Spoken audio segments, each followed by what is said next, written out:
Hi guys, welcome to Techavro. In this video, I'm gonna be showing you how to add intros in Camtasia. So firstly, you have to go to this library and then you'll find here intros. If you can't find here intros directly, then you have to find here titles option. Under this title option, double click. You can see many of intros you want. I'm choosing this one, big type 4.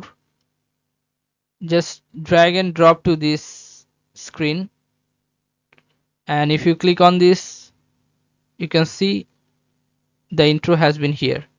But if you want to change by intro from here, take title 1.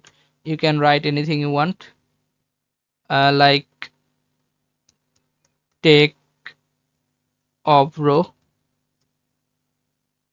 Then you'll find here this thing, your name, and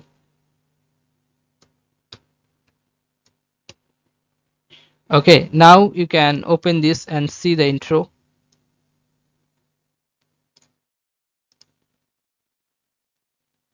You can see your take of row and the system has been changed.